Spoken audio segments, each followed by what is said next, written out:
잠깐. 지금 이 순간 당신은 스스로에게 물어본 적이 있는가? 왜 나는 분명히 옳은 말을 했는데 아무도 듣지 않았는가? 왜 나는 그 자리에서 할 말을 다 했는데 집에 돌아오는 길에 허탈함을 느끼는가? 왜 말이 많아질수록 오히려 내 존재감은 희미해지는가? 당신이 무시당하는 건 말이 서툴러서가 아니다. 당신이 너무 친절하게 설명하기 때문이다. 생각해보라. 직장에서 황당한 요청을 받았을 때 당신은 어떻게 반응했는가?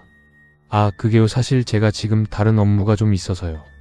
어떻게 조율될지 모르겠는데 혹시 가능하다면 나중에 봐주실 수 있을까요?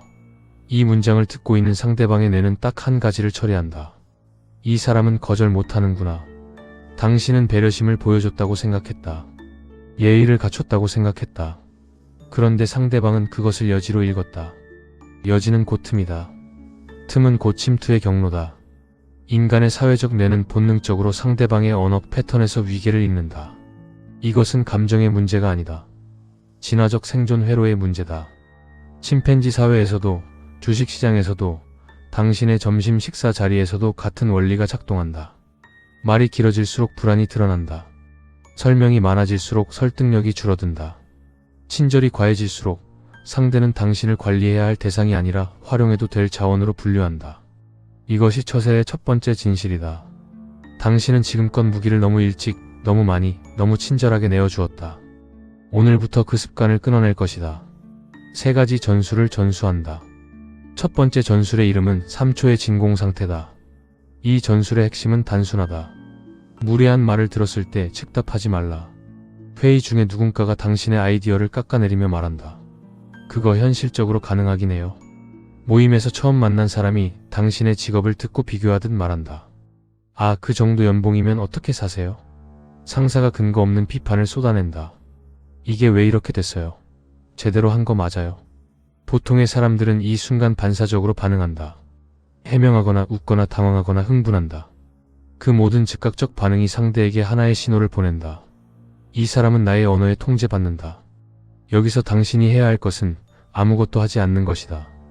정확하게 3초. 눈을 피하지 말라. 표정을 바꾸지 말라. 변명의 기색을 보이지 말라. 그저 상대의 눈을 조용히 그러나 단단하게 응시하라. 이 3초 동안 무슨 일이 벌어지는지 아는가? 상대방의 뇌는 공황에 빠진다. 인간은 사회적 동물이다. 언어적 자극에 반응이 없으면 그것은 곧 위협 신호로 해석된다. 침묵은 진공이다. 그리고 자연은 진공을 혐오한다. 상대방은 그 진공을 채우기 위해 스스로 움직이기 시작한다. 말을 덧붙이거나 해명하거나 자신의 말을 스스로 희석시킨다. 3초가 지난 뒤 당신은 말한다. 계속하세요. 혹은 아무 말도 하지 않고 다음 주제로 넘어간다. 이 2가지 선택지 모두 같은 결과를 만들어낸다. 대화의 주도권이 완전히 조용히 우아하게 당신에게로 이동한다. 주의하라. 이 전술은 연습이 필요하다.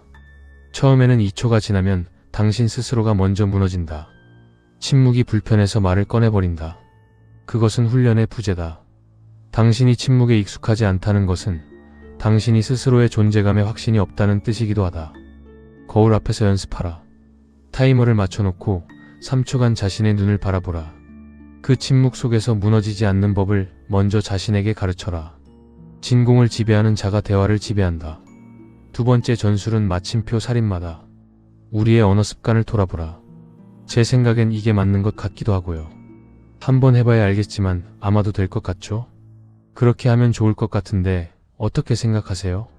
이 문장들의 공통점이 무엇인지 보이는가? 모든 문장이 열려있다. 여지가 있다. 상대가 개입할 틈이 있다. 당신의 의견이지만 당신의 의견처럼 들리지 않는다. 질문처럼 들리거나 제안처럼 들리거나 확인을 구하는 것처럼 들린다. 이것은 한국어의 언어적 특성이기도 하지만 동시에 심리적 불안의 언어적 발현이기도 하다. 요와 조로 끝나는 문장은 자동으로 부드러워진다. 그리고 부드러운 것은 쉽게 구겨진다. 마침표 살인마 전술은 간단하다. 자신의 의견을 말할 때 문장을 타다라.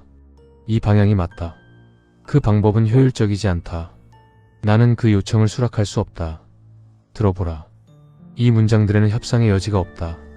설명도 없다. 사과도 없다. 그리고 바로 그 없음 때문에 이 문장들은 무게를 가진다. 여기서 많은 사람들이 오해한다. 그렇게 말하면 너무 차갑게 들리지 않나요? 관계가 나빠지지 않나요? 아니다. 오히려 반대다. 인간은 명확한 사람을 신뢰한다. 흔들리지 않는 사람에게 끌린다. 당신이 원하는 게 뭔지 모르겠어라는 말을 듣는 사람은 당신의 끝없는 설명 속에 있는 사람이고, 저 사람은 뭔가 확신이 있구나라는 인상을 주는 사람은 단 한 문장으로 마침표를 찍는 사람이다. 실생활 예시를 주겠다.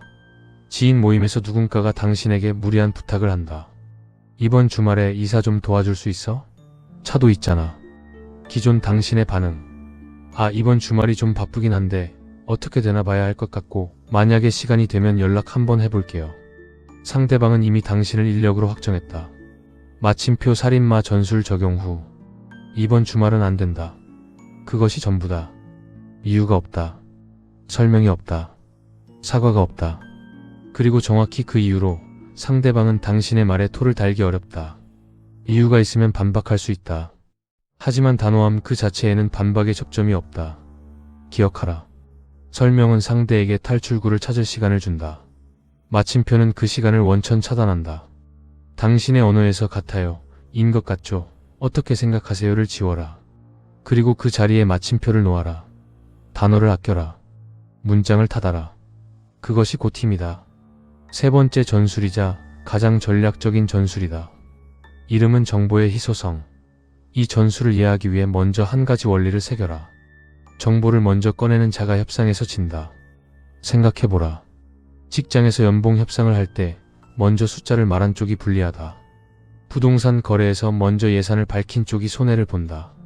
소개팅 자리에서 먼저 자신의 모든 것을 쏟아낸 사람은 신비감을 잃는다. 왜인가? 정보는 권력이다. 그리고 권력은 희소성에서 나온다. 당신이 먼저 자신의 상황, 의도, 조건, 감정을 드러내는 순간 상대는 당신의 지도를 손에 쥐게 된다.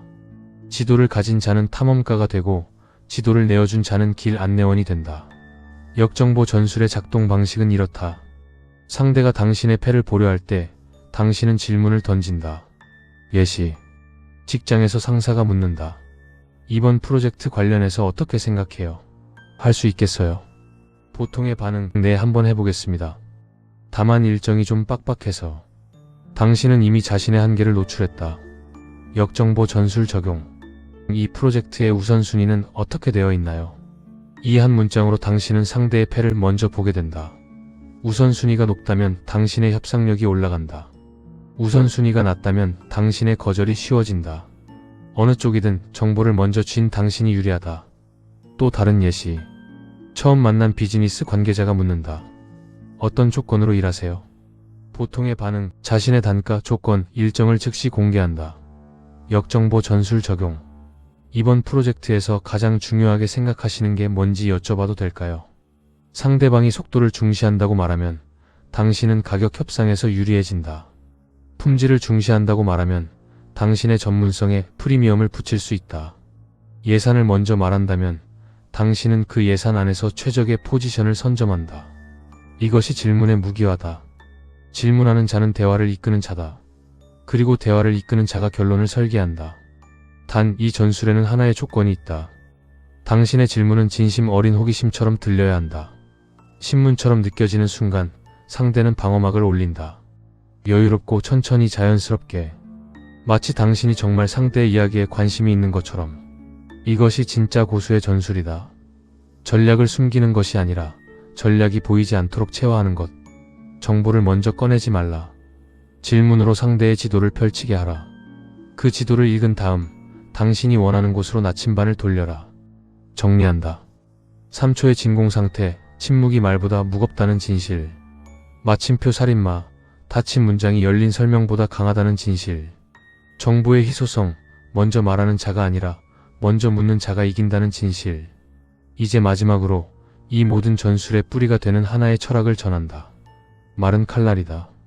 많이 휘두를수록 무뎌진다. 검도의 고수는 100번의 헛스윙이 아니라 단 한 번의 정확한 일격으로 상황을 종료시킨다. 당신의 언어도 그래야 한다.